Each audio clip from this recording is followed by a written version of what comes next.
The train screeched to a halt with a hiss of steam and iron, exhaling dust and heat into the small frontier station.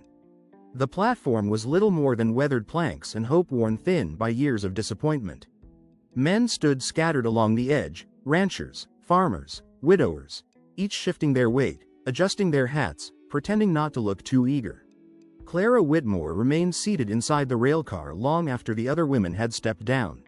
She watched from behind the glass as laughter broke out, as names were called, as hands were shaken and futures decided in a matter of seconds. One by one, the women were claimed. One by one, they walked away with men who looked at them like answers to prayers. No one said her name. When the conductor finally cleared his throat and motioned for her to exit, Clara rose on trembling legs.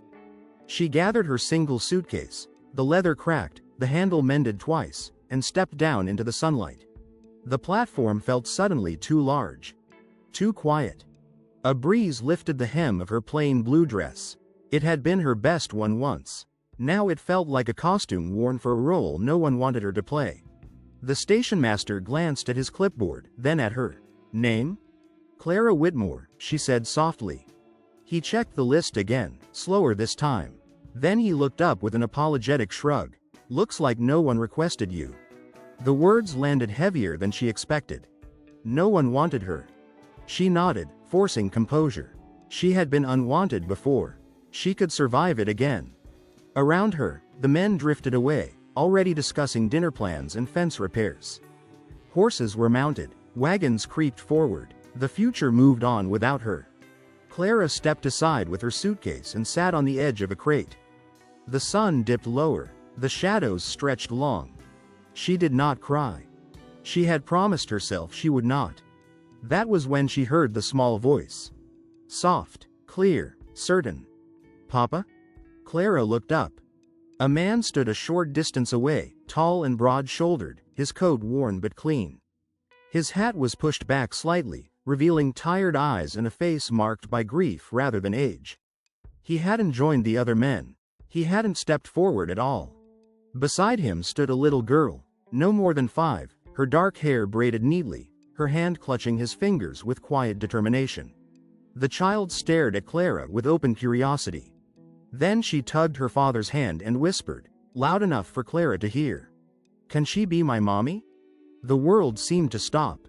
If you are still with me, friend, I hope you hit the subscribe button, so you do not miss what happens next. Grab a cup of tea or coffee. Settle. And tell me in the comments what time it is for you right now. And where you're listening from. The man stiffened. Ellie, he murmured, startled. That's not.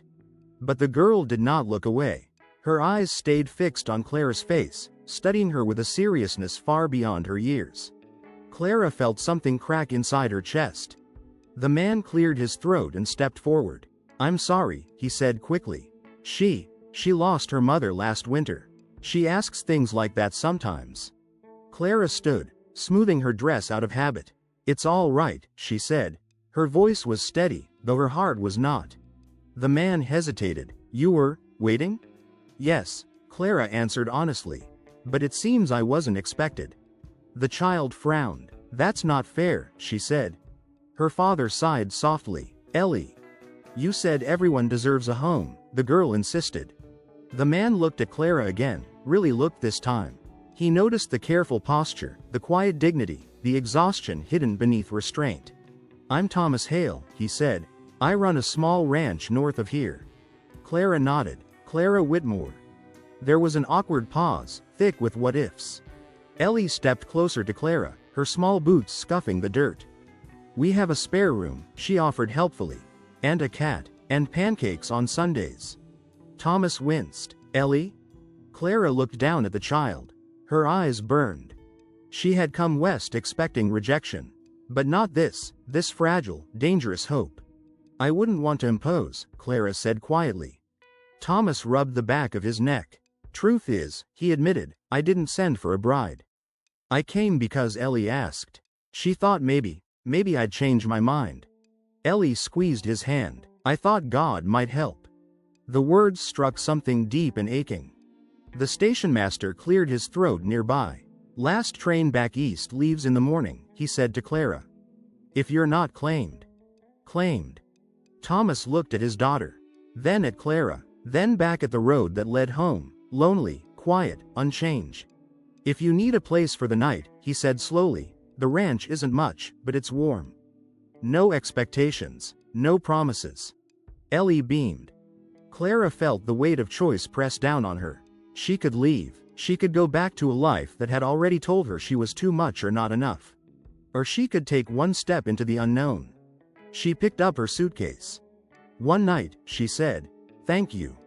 Ellie wrapped her arms around Clara's waist without warning. Thomas froze. Clara inhaled sharply, then slowly rested her hand on the child's back. The little girl sighed, content.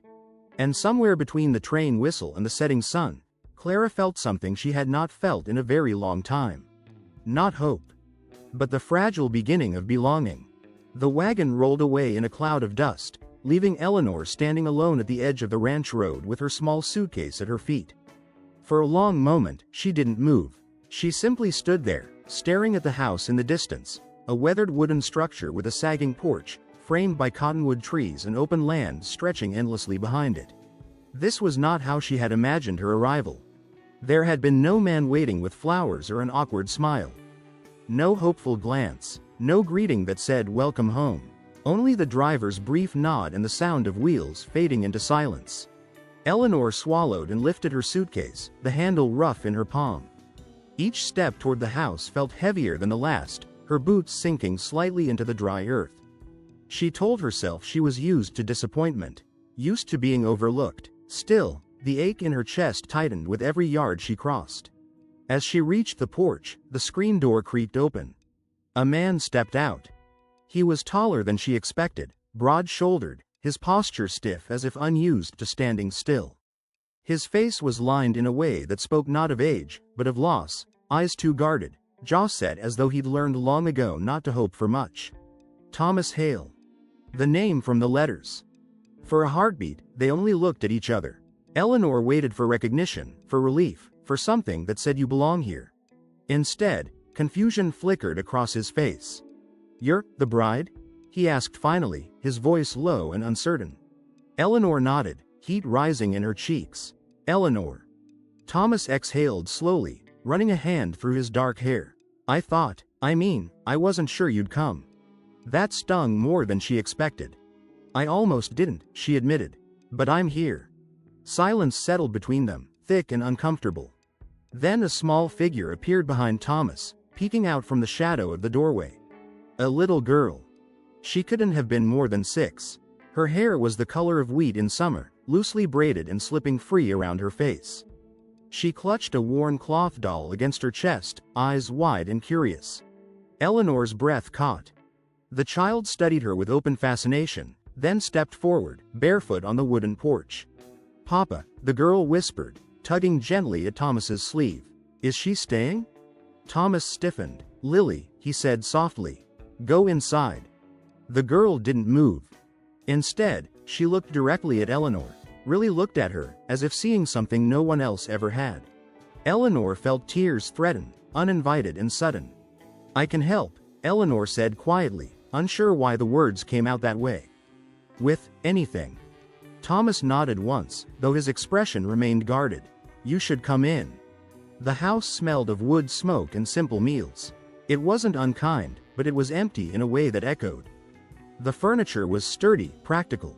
No decorations, no softness, no woman's touch. Lily hovered close to Eleanor as Thomas set her suitcase down by the wall. The child didn't speak, but her presence was warm, grounding. Eleanor knelt slowly, careful not to startle her. "Hello," she said gently. Lily shifted her doll to one arm. "You're very pretty," she said matter-of-factly. Eleanor laughed softly, surprised. "Thank you." Lily leaned closer, her voice dropping to a whisper as if sharing a secret meant only for them. "No one ever stays," she said. The words hit Eleanor harder than any rejection ever had. Thomas cleared his throat. "Supper's almost ready," he said, though Eleanor suspected that wasn't true. "You can wash up." She nodded and followed him to the basin, her mind spinning. At the table, the three of them sat in awkward silence at first. Lily kicked her legs under the chair, humming softly.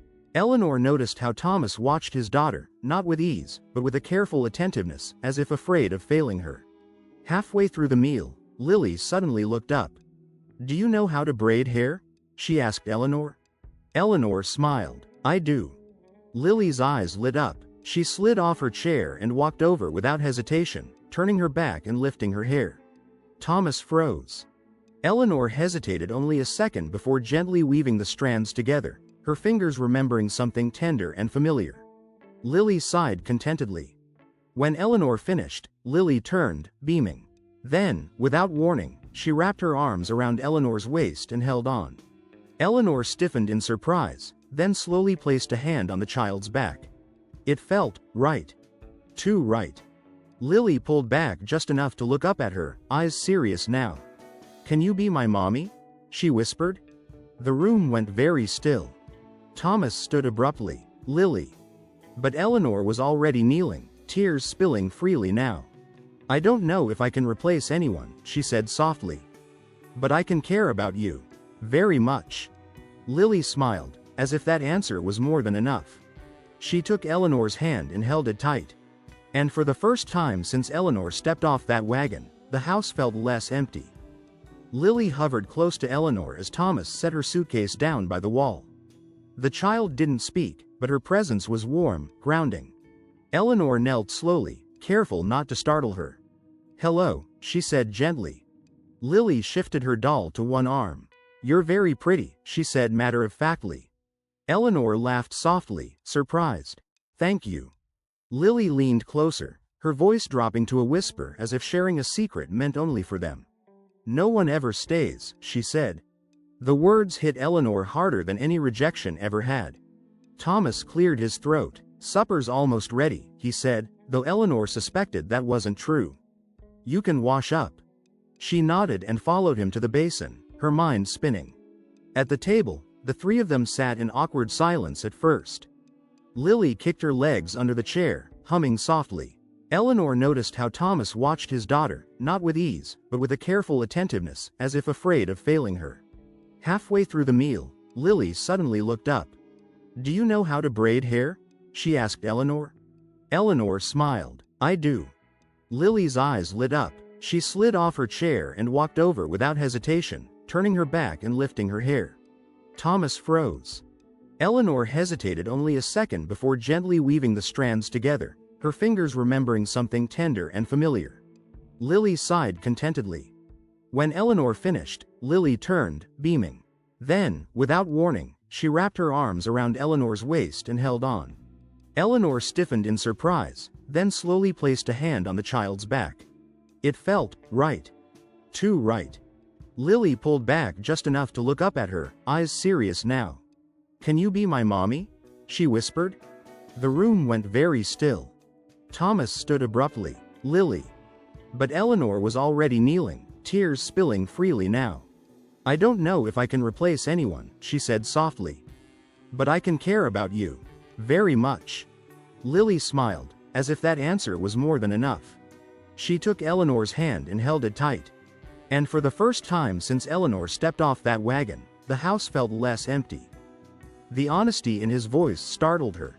He wasn't asking for pity. He wasn't asking for love. He was only offering the truth, laid bare and unadorned. That evening, as Eleanor tucked Clara into bed, the little girl reached for her hand. "Will you read to me again tomorrow?" Clara asked. Eleanor hesitated, just for a moment. Tomorrow had always been an uncertainty in her life. "Yes," she said at last. "I will." Clara smiled sleepily. "Then I'll wait." Eleanor lingered in the doorway long after the child drifted off. Waiting. The word echoed through her. Someone was willing to wait for her. Later, Eleanor sat alone on the porch steps, the sky darkening into a velvet blue scattered with stars. Thomas joined her, keeping a respectful distance. "You don't have to decide anything," he said gently. "Not tonight, not tomorrow." She wrapped her arms around herself. "I've never stayed anywhere long enough to decide." Thomas considered that, maybe staying is the decision. Eleanor looked out across the land, the fields, the barn, the quiet strength of a life built slowly, honestly. She thought of Clara's hopeful eyes. of the simple kindness she had been offered without condition. For the first time, staying did not feel like surrender. It felt like courage. And as the wind moved through the grass, Eleanor allowed herself to imagine, not escape, not survival, but a future shaped by choice. She stayed seated there long after Thomas went inside, letting the idea take root. Learning, slowly, carefully, how to stay. By the time summer leaned toward its end, the ranch no longer felt like a place Clara was borrowing time from. It felt like a place she belonged. The mornings came softly now. Sunlight spilled through the cottonwood trees, warming the porch boards where Clara often sat with a cup of coffee while the little girl, Emma, played nearby, humming to herself as she braided wildflowers into crooked crowns. The air carried the scent of hay and clean earth, and for the first time in years, Clara woke without fear tightening her chest. Luke noticed the change, though he never commented on it outright. He saw it in the way Clara moved through the house with quiet confidence. In the way she spoke to Emma, not carefully, as if afraid of overstepping, but naturally, with warmth and gentle authority. In the way laughter came to her more easily now, no longer startled by its own sound. One afternoon, Luke returned from repairing the south fence to find Clara teaching Emma how to knead dough at the kitchen table. Flour dusted their hands and cheeks, and Emma's laughter rang bright and unrestrained. Luke stopped in the doorway, unseen, something tightening in his chest.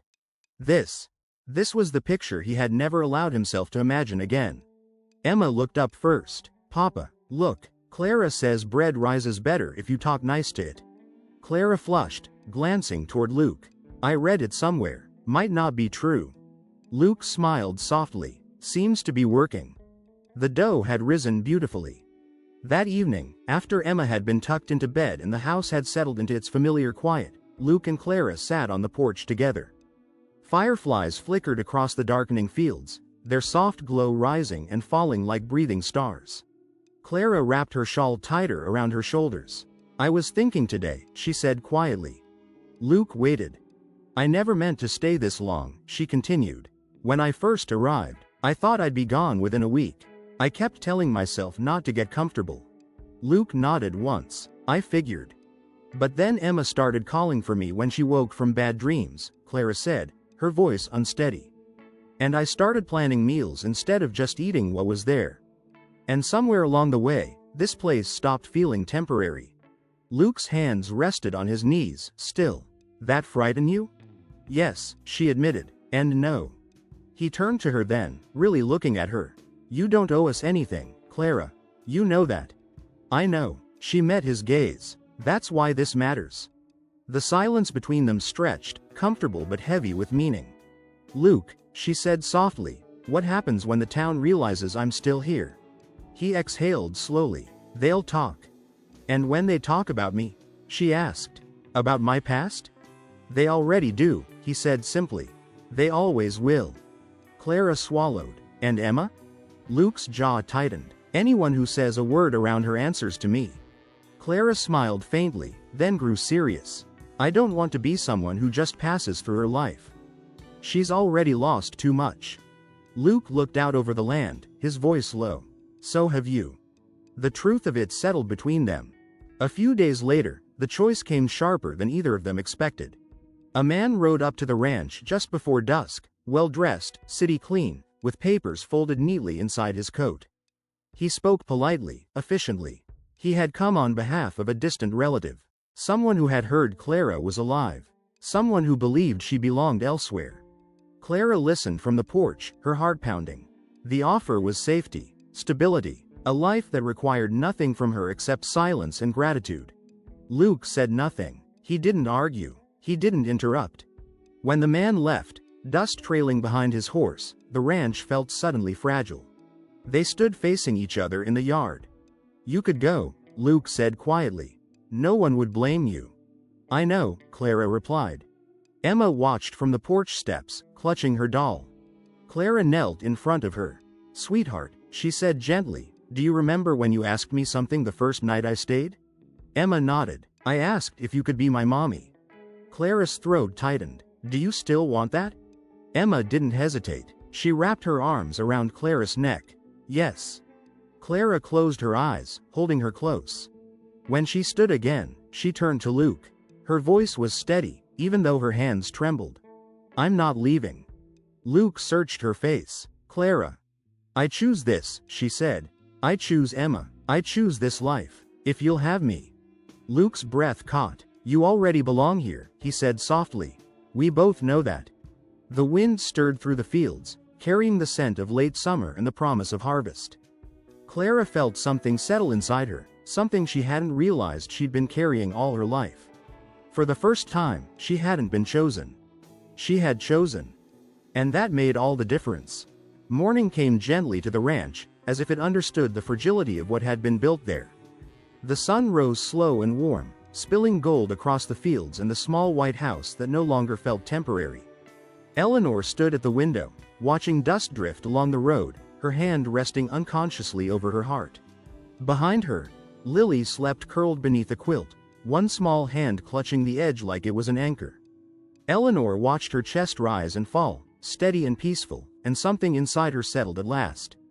For the first time in her life, she wasn't waiting to be sent away. Thomas stepped onto the porch outside, his boots soft against the wood. He carried 2 cups of coffee, the steam rising into the cool air. He paused when he saw Eleanor through the window, her reflection layered with the fields beyond her, and felt the weight of the moment press gently but firmly into his chest. She belonged here, and so did he.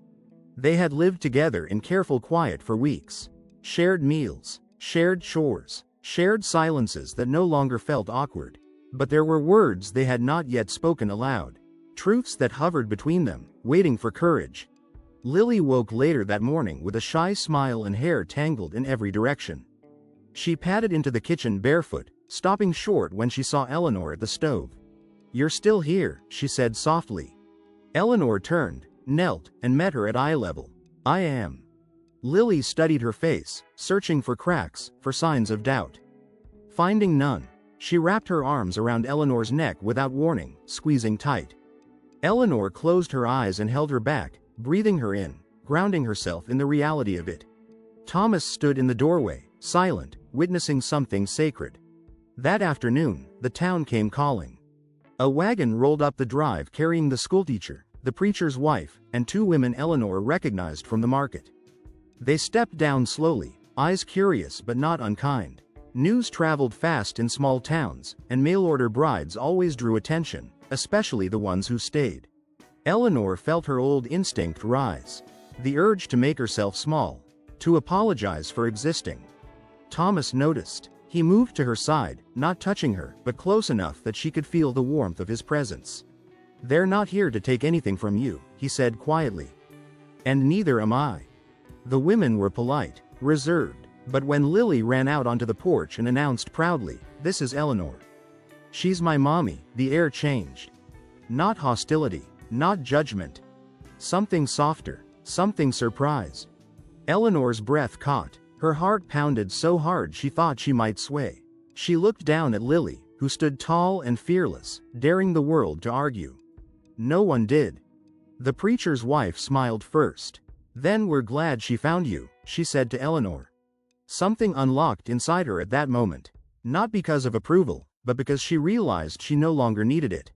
That evening, after the visitors left and Lily fell asleep between storybooks and dreams, Eleanor and Thomas sat on the porch as the sky turned deep indigo. Crickets sang. The house behind them glowed with lamplight. Thomas stared out at the fields. "I need to say something," he began. "And I don't want you to feel trapped by it." Eleanor turned to him, her hands folded neatly in her lap. "Then say it." "I didn't order a wife because I wanted someone to own," he said. "I did it because my daughter was lonely. Because I was lonely. But I never meant for you to feel like you were filling a role." She listened, her chest tight. "I don't want a bride who stays because she has nowhere else to go," he continued. He stopped, swallowing. "I want a woman who chooses us." Eleanor looked out at the land, at the house, at the quiet life that had slowly, patiently welcomed her. "I've been unwanted my whole life," she said. "Sent away, passed over, treated like a burden." Her voice trembled, but she did not stop. "When Lily asked me to stay, I thought it was just a child's hope. Something fragile." She turned to him. "But then you let me stay without demanding anything in return. You didn't rush me. You didn't claim me, you let me become myself. Thomas held her gaze, afraid to blink. I choose you, Eleanor said softly. Not because I have to, but because I want to. The words settled between them, heavy and holy. Thomas reached for her hand then, not tentative, not hurried. Eleanor let him. Their fingers intertwined naturally, like they had always known the shape of each other. Inside the house, Lily stirred, murmuring something in her sleep. Eleanor smiled through tears. The next morning, Eleanor stood in the doorway and watched Lily and Thomas working together in the yard. She realized then that she was no longer standing on the edge of someone else's life. She was in it. Later that day, Lily took Eleanor's hand and dragged her to the mirror in the hallway. You don't look sad anymore, she declared. Eleanor laughed softly. Do I look happy? Lily nodded solemnly. You look like you're staying. That night, as Eleanor lay in bed listening to the steady sounds of the house, she understood the truth she had been too afraid to say before. She had not been chosen because she was convenient. She had not been kept because she was useful. She had been loved into belonging. And this time, when the world asked who she was, she finally had an answer, spoken out loud and meant to last. She was family.